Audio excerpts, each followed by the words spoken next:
Good morning बच्चों, वंदे मातरम। आज lesson number 6 बेरोजगारी के बारे में बताया जाएगा आप लोगों को। बेरोजगारी क्या है, इससे बड़े क्वेश्चन भी आते हैं आप लोगों को, और छोटे क्वेश्चन भी पूछे जाते हैं। जो इसमें पूछा जाएगा वही आज मैं आप लोगों को बताने वाला हूँ। बेटा, वर्तमान समय में अगर देखा जाए तो विश्व के ज़्यादातर देश गरीबी और बेरोजगारी, मुद्रास्फीति और मंदी जैसी अनेक आर्थिक और सामाजिक समस्याओं का सामना कर रहे हैं, जिसमें गरीबी और बेरोजगारी सबसे ज़्यादा आती है। गरीबी आप लोगों ने पढ़ लिया, अब इसके बाद आप लोगों को बेरोजगारी के बारे में पढ़ना है। इन सभी समस्याओं ने विश्व स्तर पर चिंताजनक परिस्थिति का निर्माण किया है, चिंता का विषय बना हुआ है। इन समस्याओं को हल करने के लिए प्रत्येक देश अपनी तरह से सतत प्रयत्नशील होने के बावजूद इन समस्याओं का पूर्ण रूप से निराकरण नहीं हो पाया है। यह नग्न सत्य है, मतलब क्लियरिटी है कि इतना प्रयत्न करने के बाद भी बच्चों हमारे देश की गरीबी और बेरोजगारी या विश्व की गरीबी और बेरोजगारी कम नहीं हो पा रही है। विकसित और विकासशील देशों ने आर्थिक विकास तो किया है, चाहे विकसित देश हो बेटा, चाहे विकासशील देश हो, सब ने आर्थिक विकास तो किया है, किंतु पूर्ण बेरोजगारी का सृजन करने में सफल नहीं हो पाया। परिणाम स्वरूप बेरोजगारी की समस्या ने आज वैश्विक समस्या का रूप धारण कर लिया है। भारत में भी बेरोजगारी की समस्या दीर्घकालीन समस्या है, आज की समस्या नहीं है, बहुत पहले से समस्या आती आ रही है। चाहे अंग्रेजों का शासनकाल रहा हो, चाहे उसके बाद का स्वतंत्रता के पूर्व का अर्थतंत्र रहा हो, सब समय में देखा जा रहा है कि बेरोजगारी की समस्या बहुत विकट हो गई। इसीलिए आयोजन में भी बेरोजगारी की समस्या का निवारण के उद्देश्य को प्राथमिकता दी गई है कि बेरोजगारी की समस्या को कैसे हल किया जाए, बेरोजगारी कैसे समाप्त किया जाए।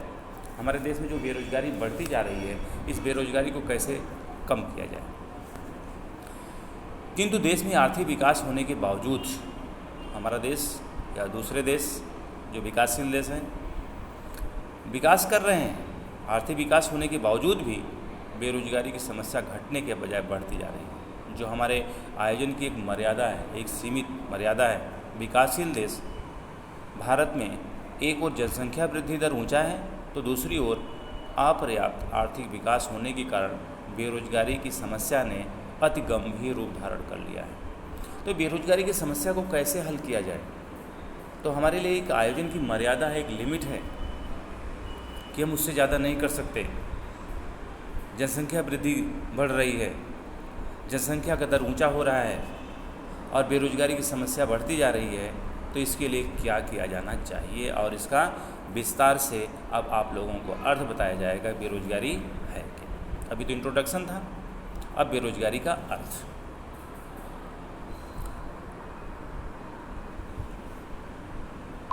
बेटा, अगर देखा जाए सामान्य तौर पर बेरोजगारी अर्थात क्या, क्रियाशील व्यक्ति की कार्यरहित होने की परिस्थिति। जो काम करने वाला व्यक्ति हो, कार्यरहित होता है, तो उसे बेरोजगारी कहते हैं।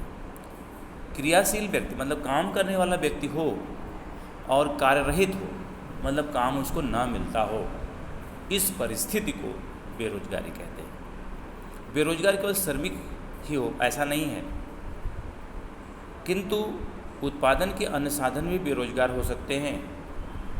सामान्य तौर पर देखा जाए तो बेरोजगारी को केवल श्रम के संदर्भ में ही विचार किया जाता है, इसलिए यहाँ हम श्रमिक के संदर्भ में ही बेरोजगारी की संकल्पना को समझेंगे। बेरोजगारी की संकल्पना, बेरोजगारी किसे कहते हैं, उसको हम समझेंगे।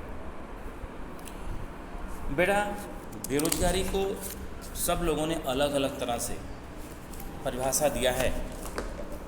आप लोग प्रोफेसर पीकू का नाम सुने होंगे। प्रोफेसर पीकू के मतानुसार बेरोजगारी किसे कहते हैं, कोई भी व्यक्ति केवल तभी बेरोजगार कहा जाएगा जब उसे काम करने की इच्छा हो, फिर भी उसे काम ना मिले। ये पीगू का है।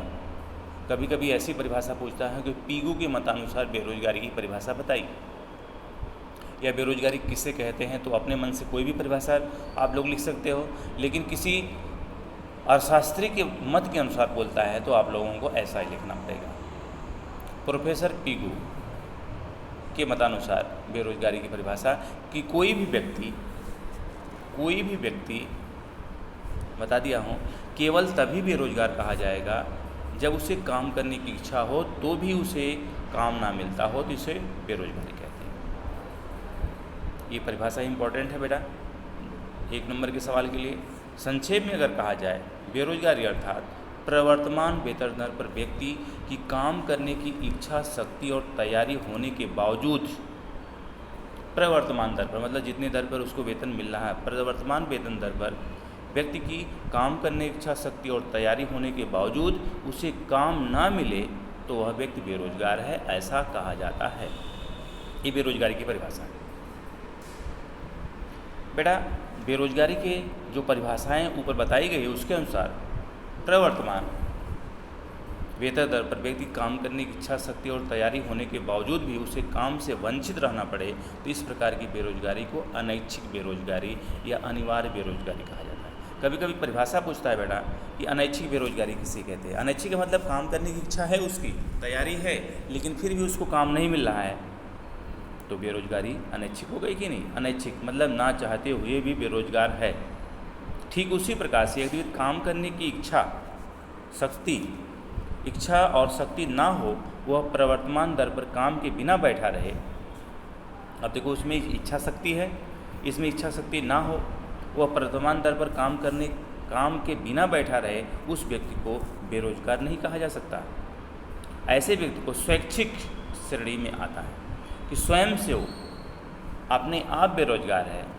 काम करने की इच्छा शक्ति है, उसकी इच्छा शक्ति नहीं है, इच्छा शक्ति है ही नहीं, उसकी मन ही नहीं कर रहा है, वर्तमान दर पर काम के बिना बैठे रहे, इस प्रकार के व्यक्ति को स्वैच्छिक, इस प्रकार के व्यक्ति को बेरोजगार नहीं कहा जा सकता। ऐसे व्यक्ति को स्वैच्छिक बेरोजगार की श्रेणी में आते हैं। जैसे बालक कोई काम तो करता नहीं, बूढ़े लोग जो ज़्यादा वृद्ध हो गए हैं, अशक्त जो शक्तिहीन है, अपाहिज तथा स्वेच्छा से काम ना करने वाले लोग बेरोजगार नहीं कहे जाएंगे। इस प्रकार स्वैच्छिक बेरोजगारी या बेरोजगारी की समस्या नहीं है। तो स्वैच्छिक बेरोजगार उसे कहा जाता है। स्वैच्छिक बेरोजगार का समावेश किसमें होता है? 1 नंबर का सवाल कभी पूछा जाएगा बेटा कि स्वैच्छिक बेरोजगार कौन कौन से होते हैं, स्वैच्छिक बेरोजगार में किसका समावेश होता है। तो स्वैच्छिक बेरोजगार में बालक, वृद्ध, अशक्त, अपाहिज तथा स्वेच्छा से काम ना करने वाले लोग को स्वैच्छिक बेरोजगार कहे जाएंगे।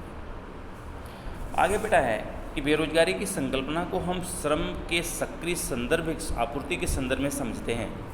श्रम शक्ति की आपूर्ति के सामान्य रूप से 15 से 64 वर्ग के व्यक्ति, इंपॉर्टेंट क्वेश्चन है, कितना 15 से 64 वर्ष के, 15 से 64 वर्ष, ध्यान रखना इसको। 15 से 64 वर्ष की उम्र के व्यक्ति का समावेश किया श्रम शक्ति आपूर्ति के रूप में। श्रम शक्ति आपूर्ति के रूप में कितने वर्ष के बच्चों को लिया गया है, कितने वर्ष के लोगों को लिया गया है? 15 वर्ष से लेकर के 64 वर्ष के व्यक्तियों का समावेश किया गया श्रम शक्ति की आपूर्ति में। बेरोजगारी की परिभाषा में अनैच्छिक और अनिवार्य बेरोजगारी को ही देश के समान समस्या रूप माना जाता है। अनैच्छिक और अनिवार्य बेरोजगारी। अनैच्छिक अभी बताया मैंने, अनैच्छिक बेरोजगारी कि काम करने की उसकी इच्छा शक्ति है फिर भी उसको काम नहीं मिलता है, तो उसको अनैच्छिक बेरोजगारी कहते हैं। लेकिन जो काम करने की इच्छा शक्ति ना हो और उसको काम नहीं मिलता, बिना काम के बैठा रहता, तो उसको स्वैच्छिक कहा जाएगा, स्वैच्छिक बेरोजगार कहा जाएगा। तो अनैच्छिक या अनिवार्य बेरोजगारी को ही देश के सामान्य रूप माना जाता है। भारत में भी बेरोजगारी की समस्या ने गंभीर आर्थिक समस्या का सर्जन किया है। बेरोजगार व्यक्ति आर्थिक रूप से आश्रित होता है, जिससे वह समाज में सम्मानपूर्वक जीवन जी नहीं सकता, कि उसका लोग अपमान करते हैं, उसको प्रेम से बातें नहीं करते। जो बेरोजगार होता है उसके पास पैसे नहीं होते हैं, आश्रित होता है, दूसरे के ऊपर निर्भर रहता है। इसीलिए भारत में बेरोजगारी की समस्या केवल आर्थिक समस्या नहीं बल्कि इससे सामाजिक, नैतिक और राजकीय स्तर की भी समस्या पैदा हुई है। समझ में आता है बेटा? ये केवल आर्थिक समस्या नहीं है, इम्पोर्टेंट चीज़ है कि बेरोजगारी केवल आर्थिक समस्या नहीं है बल्कि क्या है, सामाजिक समस्या है, नैतिक समस्या है और राजकीय स्तर की भी समस्या होती है। ये इम्पोर्टेंट क्वेश्चन था आप लोगों को कि बेरोजगारी किसे कहते हैं। तो बेरोजगारी के बारे में आप लोग इस बात को पढ़ लेना, इम्पोर्टेंट है। बेरोजगारी की परिभाषा पीयू के अनुसार हम लोग पढ़े। स्वैच्छिक बेरोजगार किसे कहते हैं और अनैच्छिक बेरोजगारी या अनिवार्य बेरोजगारी किसे कहते हैं, अनैच्छिक बेरोजगारी या स्वैच्छिक बेरोजगारी, दोनों को आपको आना चाहिए। और 15 से 64 वर्ष के व्यक्तियों को का समावेश सक्रिय श्रम शक्ति आपूर्ति के रूप में समावेश किया जाता है।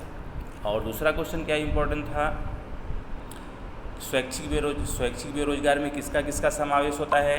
स्वैच्छिक बेरोजगार में बालक, वृद्ध, अशक्त, अपाहिज, जो स्वेच्छा से काम ना करने वाले लोगों का समावेश स्वैच्छिक बेरोजगार में होता है। बस इतना ही आज के लिए बेटा, धन्यवाद आप लोगों के लिए।